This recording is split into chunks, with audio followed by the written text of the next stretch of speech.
So I am a staff psychologist at Counseling Services, and I had the honor and opportunity to update the stress management class.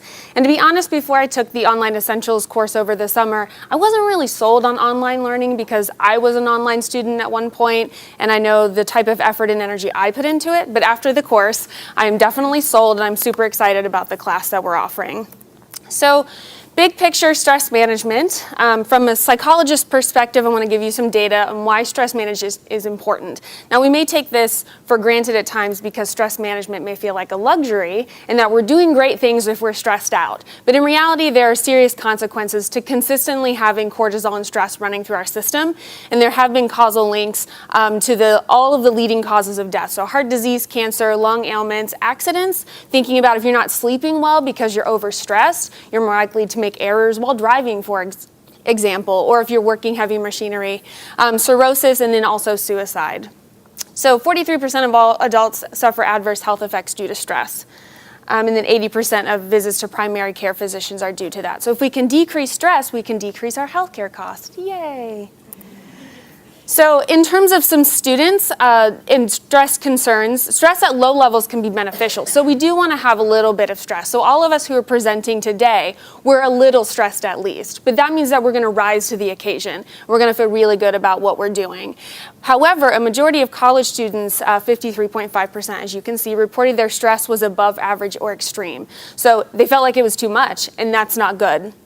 And then high levels of stress can have negative psychological, social, and academic impacts. If you can't function, you're not going to do very well in classes. You're probably not going to do well with your interpersonal relationships, which can further affect your academics, and so on and so forth. So hopefully you all can see my lens in which I view the world as a psychologist. So in terms of stress management, they've done a lot of studies, and I feel like a lot of the Eastern philosophies of managing our stress and well-being have sort of come to the United States, and they're being more accepted. So things like mindfulness training programs, which is basically how to train yourself to be present in the moment as it is, so that you're not worrying about what could happen or the things that you did before. But when they've done studies with students, they show that there's a decrease in sleep problems and perceived stress. So even if they have some of the same levels of stress hormones running through their body, if they feel better about it, then they're going to be able to function better. And then also when they did PMR's, progressive muscle relaxation, where you tense and relax different parts of your body. When they did that with graduate students, they decreased their state anxiety, which is like their anxiety in the moment, freeing up their working memory. So they did this with cognitive psychology and looked at those aspects. One of the things that Rebecca talked about that I thought was so important was acknowledging, like, how do we engage the students? And that's where I felt like my experience with online learning did not quite translate the same as being in person. So just a little reminder of experiential learning as a pedagogy. The idea is to take the student and really get them involved in the curriculum or whatever you're teaching. So it goes from the expert lecturer to and student regurgitator for the exam to really getting them to integrate it into their own lives and to find meaning in it. So immersive methods and real-world experiences encouraging students to integrate knowledge into awareness and skills. One of the big things, and again, thinking about online learning where we may not have ready access to students with questions, reflection is a huge part, but it can also be challenging when you're trying to assess, like, how well is someone reflecting on this particular activity? So there is a process to it, which I'll outline in just a second. But when you have a person critically evaluating something they're doing, whether it's for their own personal experience or some benefit that they're going to draw from it in their professional life, they can start to see what works and what doesn't, and sort of become their own hypothesis testers. Support for experiential learning, these are a couple studies that I was able to find. There are loads out there.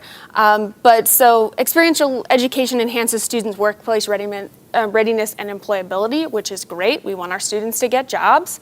And then with nursing students, this was a study out of Australia, but those who participated in experiential stress management techniques, so they were practicing what they were going to have their patients do. They actually felt more engaged, they understood it better, which meant they were more likely to talk to their patients about what was happening and what they could expect throughout the process, which is really important. So in terms of bringing it all together, experiential learning assignments for the students include, which there's actually two. So in one aspect, they're going to be doing relaxation techniques and strategies, and then in others, they're going to be journaling about sort of stress's impact on their life.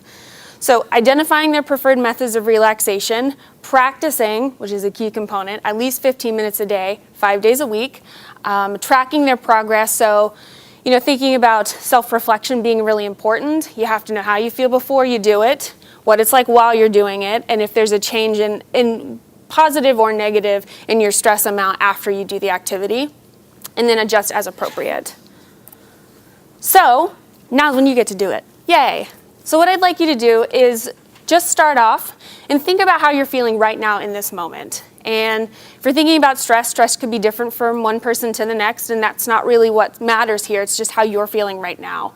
So 10 being the most stressed you've ever felt, 1 being the least. Think about how you're feeling. And then I want you to do this breathing exercise with me. It's pretty short, but it does take just a second to explain. Little Froggy's going to help demonstrate. So this is 4-7-8 breathing for relaxation. A physician named Andrew Weil developed it, and they've done lots of studies with this, and they're like, it works every time. So behind your top teeth, you have little ridges. So if you just rest your tip of your tongue there for just a second, okay? And when you're breathing in for a count of 4, which I'll do for you, you're going to keep your tongue there. And then you're going to hold your breath for a count of 7, which again, I'll count for you. And you're going to leave your tongue in that position. And then when I count to 8 for you to breathe out, you're going to kind of like blow like you're blowing on a candle, but you don't want to blow it out. So it's slow and controlled. Your out breath should be twice as long as your in breath. Does that make sense for everybody? Okay, so we're going to do this 4 times. So if you can put your tongue in your roof of your mouth and breathe in, 3, 2, 1, and hold. 6, 5, 4, 3, 2, 1, and out. 5, 4, 3, 2, 1, and breathe in, 3, 2, 1, and hold. 6, 5, 4, 3, 2, 1, and out. 5, 4, 3, 2, 1. 2 more times. Breathe in, 3, 2, 1, and hold. 6, 5, 4, 3, 2, 1, and out. 5, 4, 3, 2, 1. And last time, breathe in through your nose and hold. 3, 2, 1, and out. 2, 1. Good job. And here are my references. I'm done.